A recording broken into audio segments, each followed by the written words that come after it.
আরে ম্যাডাম, এই ছেলেটা কে? আরে বাচ্চারা, এটা আমার একমাত্র ছেলে। আরে যাও বেটা, তুমি ওদের সাথে যে খেলা করো। আরে ভাইয়া, এই নাও পিৎজা, তোমাদের জন্য পিৎজা নিয়ে আসছি। এই নাও দিদি পিৎজা। আরে তোমরা সবাই পিৎজা খাও। আরে বাচ্চা, চলো আজকে বাসায় যাবো গা, অনেক লেট হয়ে গেছে। হ্যাঁ হ্যাঁ মাম্মি, চলো তাড়াতাড়ি করে বাসায় যাই গে আমরা। আরে আম্মু, আজকে দিনটা অনেক ভালো কাটলো। যাও বাচ্চা, তুমি ওদের সাথে খেলা করো কাজে।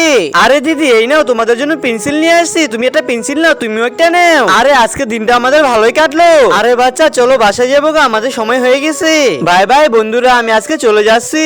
মাম্মি, তাহলে চলো তাড়াতাড়ি করে বাসায় চলে যাই আমরা। আরে আজকে অনেক মজা হলো বন্ধুরা। তারপর কি হলো সেটা দেখার আগে তুমি যে মহান আল্লাহ তাআলার ছবিটাকে সুন্দর মনে করে ভালোবেসে থাকো, তাহলে ভিডিওতে একটা লাইক এবং সাবস্ক্রাইব করে দাও। আর তুমি যদি এটা না করো তাহলে আমি ভেবে নিব তুমি মহান আল্লাহকে ভালোবাসো না। কমেন্টে শুধু আল্লাহর নামটা লিখে যাও। ম্যাডাম, আপনার কি হয়েছে? আর আপনার ছেলেটা কোথায়? কালকে স্কুল থেকে বাসায় ফেরার সময় আমার ছেলেটা বড় একটা অ্যাক্সিডেন্ট করে মাইক্রো গাড়ির সাথে, এমনকি তার হাতটা ভেঙে যায়, এমনকি সে অনেক অসুস্থ হয়ে গেছে। এরপর তুমি তাকে সুস্থ করে দাও।